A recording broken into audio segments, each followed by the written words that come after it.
Hey everyone, welcome to Hope for Survival YouTube. Thanks for tuning in. Welcome to our new subscribers and thanks for joining us on this journey in preparedness and to the unknown. We thank you for being part of it. Well, I'm finally home for a weekend after 6 straight weekends on the road away. Virginia, West Virginia, Oklahoma, another part of Tennessee, and North Georgia. So it's nice to have some time at home here in East Tennessee, working around the garden and planting some new fruit trees and things of that nature. But it's extremely hot. We did get a little bit of rain a day or two ago. And more rain is forecast this coming week, but temperatures are in the high 80s and low 90s are forecasted for around midweek. If you've been watching the news and seeing things and reading between the lines and so forth, there's a part of me that feels like deja vu, and we're experiencing and reading things today that we've gone through in the past. And I often tease people about sitting in their recliner on their sofa reading post-apoc books and eating Twinkies and ding dongs, and that's the extent of their preparedness. But it's all in fun. But I went out and I actually bought some ding dongs. Yeah, that's kind of how I'm feeling right now when I look at things that are occurring within our big G, within the government. Why do I say that? Well, oftentimes over the years, being a conservative, past Republican, now independent, we like to point fingers and blame things on the other side, and we look at this enormous multi-trillion-dollar debt that we're currently sitting on that's going to end up in our lap that we have to pay, and it just keeps growing and growing and growing. And we like to push blame to the other side as to who's running up the debt. But I was doing a little research, and here's what I came up with. It's maybe a bit surprising and maybe not, but under former President Joe Biden, he spent $8.45 trillion. President Trump in his first term was $7.8 trillion. The president before Donald Trump, whose name I hate to use, he spent $5.8 trillion in his first term and $3.5 trillion in his second term. So that was over $9 trillion in 8 years. And then Bush's son was comparatively close. He spent $3.1 trillion in his second term, which was predominantly on Homeland Security and the war on terrorism post 9/11. So when you look at debt, there's $39 trillion, $31.2 trillion belongs to we the people, and $7.8 trillion are intergovernmental debt. That breaks down to $113,792 per person, per taxpayer, and $288,676 per household. So when you go and you break that down between political parties, historically, the Republicans spend about 1.4 trillion, and the Democrats spend about 1.2 trillion. That's over the years overall. So 1.4 trillion to 1.2 trillion for the Democrats. So I guess my question is, when I look at ding dongs and I try to figure out which is ding and which is dong, I kind of come to the same conclusion that they're all the same. There's no difference. Okay, we hear all the infighting and finger pointing and grandma's going over the cliff and excuse me, they're the party of freedom and all that. So I think back to years ago when the Patriot Act came out, and the Patriot Act came out under Bush's son, and the whole point of the Patriot Act, which was actually drafted over a year before 9/11 occurred, they led us to believe that it was the result of 9/11, but it was drafted over a year plus before 9/11.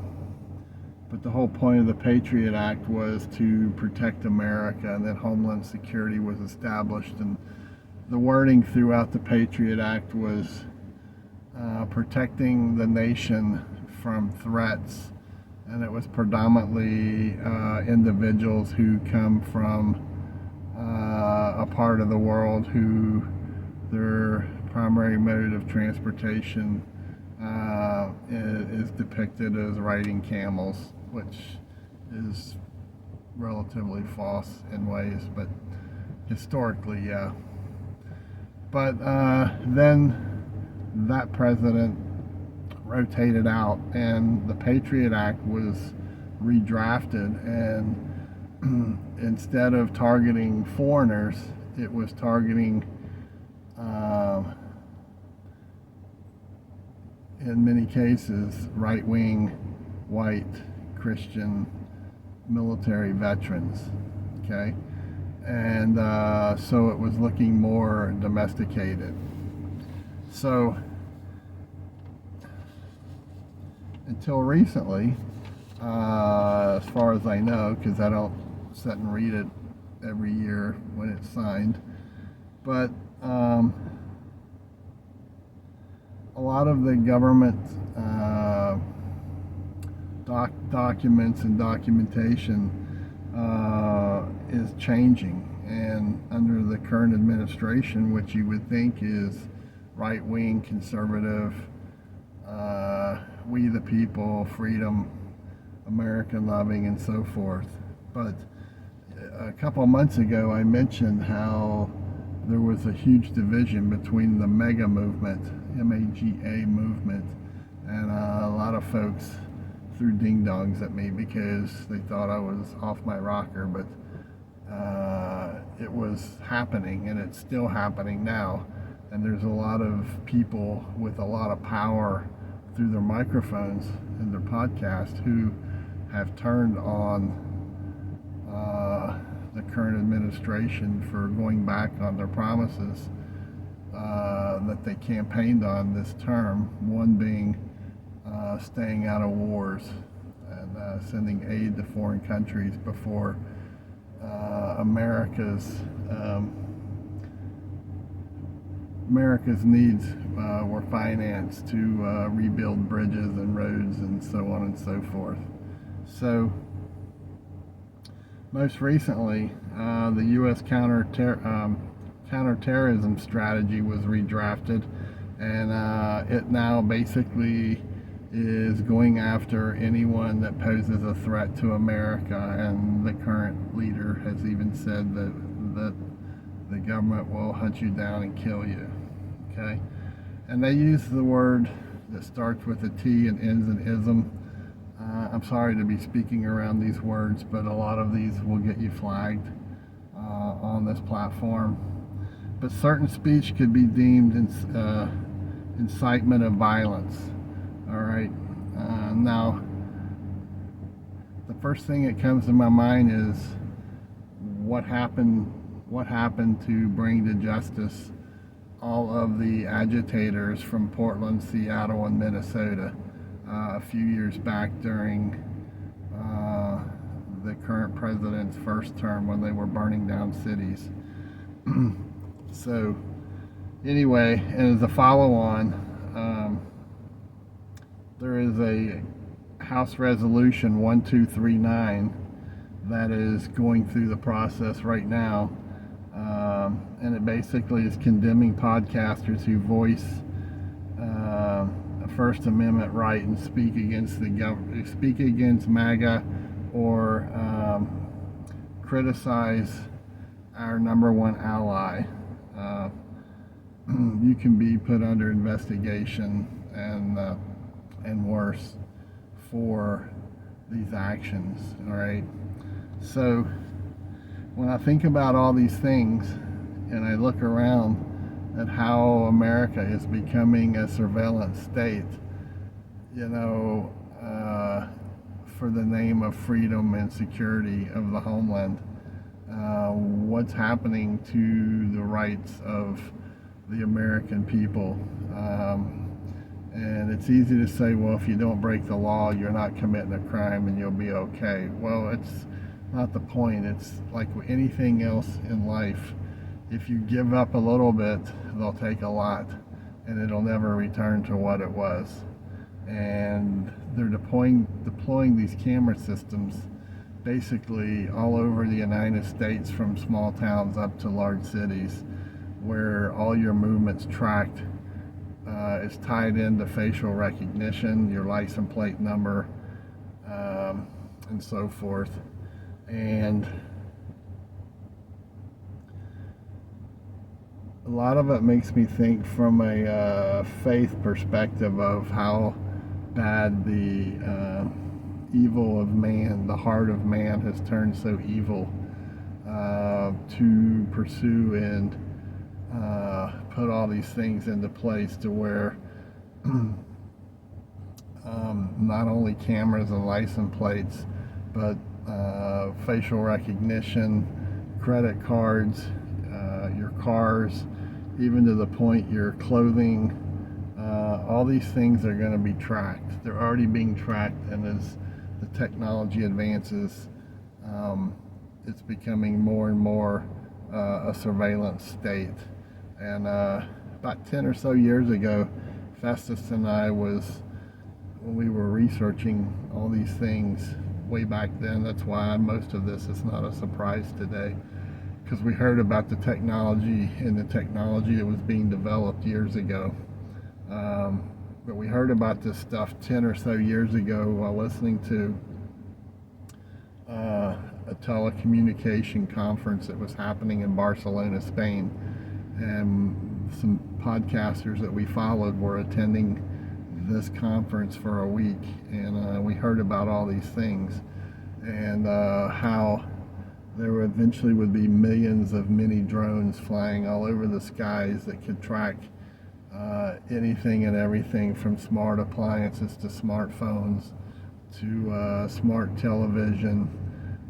It would be all tied in through your facial recognition, your vehicle tracking, and so on. And basically it would come down to predictable programming on every individual. Every individual has a file with all the information, and computers do analysis on it to determine what level of threat that you could be, whether you were going to commit a crime, whether you were going to hurt someone else, commit a robbery, what were the odds. And there's already laws and policies that are in place that you can be picked up, and you can be placed under surveillance while you're being held and monitored. And the bad part is that your constitutional rights under this policy would be violated, because they can hold you as long as they want. So so it goes on and on and on, and it's troubling, yeah. And it's moving at a very rapid rate right now. So, you know,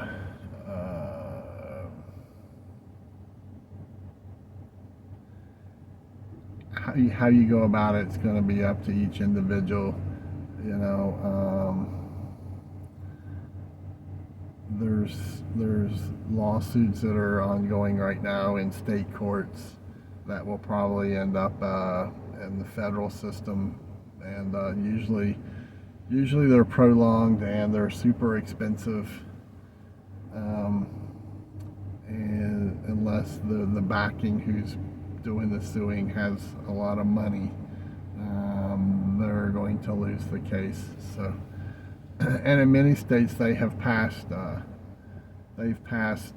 ordinances to where you cannot sue.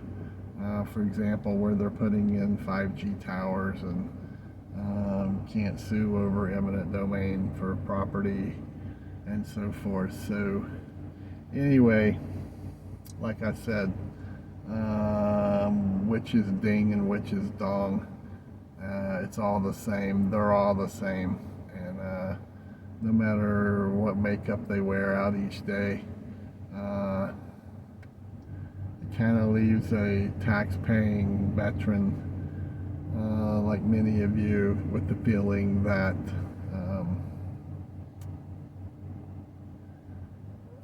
it's not going to change or get any better anytime soon. So you better have a game plan in place, and you better have your preparedness level in place, that if you get cut off from the system for any reason at all, that you can take care of yourself and take care of your family and your community, because just like it was 20 to 2024 during the big era, there are going to be eyes and ears all around who are listening, looking, and watching to turn other people in, and having a community with vetted people around you could make a significant difference in your day-to-day life. So anyway, in the back of my mind, it leaves me still wondering. I've said this for years, that, you know, a lot of people are sitting around talking about, well, when the Patriots have had enough, they're going to step out and they're going to fight this. And I've always said I don't think so. I believe, for multiple reasons, that most patriots are not going to step past their mailbox on their property line. One is due to age. Much of the patriot movement is aging out. This has been going on noticeably for 20 years, since 9/11 or longer. And they've aged out, they got disabilities, and when push comes to shove, if they have the choice to make of going down to the local courthouse to rally up to stand their ground on a certain cause versus staying at their home and protecting their property, most of them are going to stay home and protect their families. So we'll see what happens. So anyway, hope you're having an awesome day, and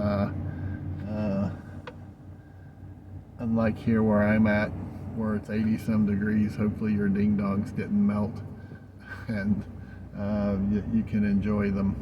So anyway, until next time, if you like this video, please hit like, subscribe if you have not subscribe, share with others.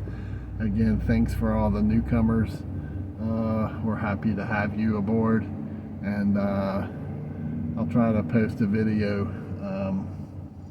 in a shorter duration than this last couple. Like I said, I've been out of town 6 weekends in a row, so I'm back home for a period, maybe some camping trips thrown in there a bit. But take care, keep preparing, keep doing things and learning skills, and learning how to grow things, how to clean water, and how to communicate with others, and so on. But most of all, keep the faith and hope, and appreciate each day that you wake up. We are blessed people living in the greatest country on earth. Bravo Echo out. Thank you for checking out the Hope for Survival YouTube channel. If you are new to Hope for Survival, you can check out our books at our webpage. Book 1, which is Hope for Survival, Getting You Prepared for Disasters, and Book 2, Hope for Survival, The Mindset, are both available for order on the website. We also offer the Hope for Survival football stick, which is a memory stick set up as a digital filing cabinet with files already loaded on there for you to digitally copy items such as deeds, auto transcript for ownership, wills, living wills, loans, banking information, items that if your home burned down or you had some form of a disaster, you could have all your important papers already digitally filed on this stick.